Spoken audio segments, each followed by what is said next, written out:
In a quiet suburban house, fate had decided to draw closer to a young boy named Daniel on a fateful weekend night. His parents embarked on a short trip, leaving him alone, an experience he had never had in his 13 years. The home, surrounded by an almost pagan darkness, seemed unusually calm, but the atmosphere began to change its tone as the sun set. Daniel sat in his room, exploring old family albums when he suddenly felt a chill draft. The shutters moved, although no window was open. He attributed it to intruders, or perhaps the quirks of the house. However, the sounds followed. Faint footsteps, as if something or someone was walking down the hallway, echoed. On the second night, inexplicable events began to intensify. Lights flickered, mirrors fell off the walls, and dark shadows danced in his room.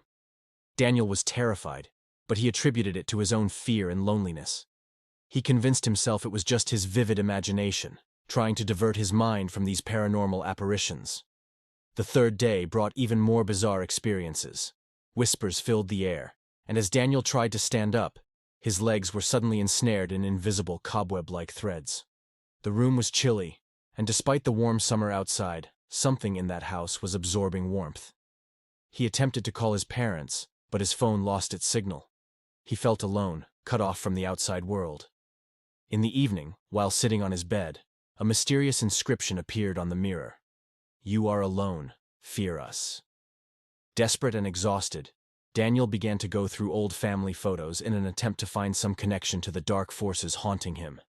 He stumbled upon a portrait of his distant great-grandfather, accused of dark magic and banished from his original home. As midnight approached, things reached a climax. Shadows took on physical forms. Mirrors began to reflect a presence, and inscriptions on the walls began to haunt Daniel. "Our world is yours," whispered a dark voice in his ears. In his despair, Daniel decided to confront the dark forces that plagued his heritage. He delved into his great-grandfather's room and found an ancient manuscript containing spells that could dispel the darkness. In the nick of time, as dark shadows began to surround his bed, Daniel repeated the incantation. Everything fell silent. The force that had been pursuing him vanished.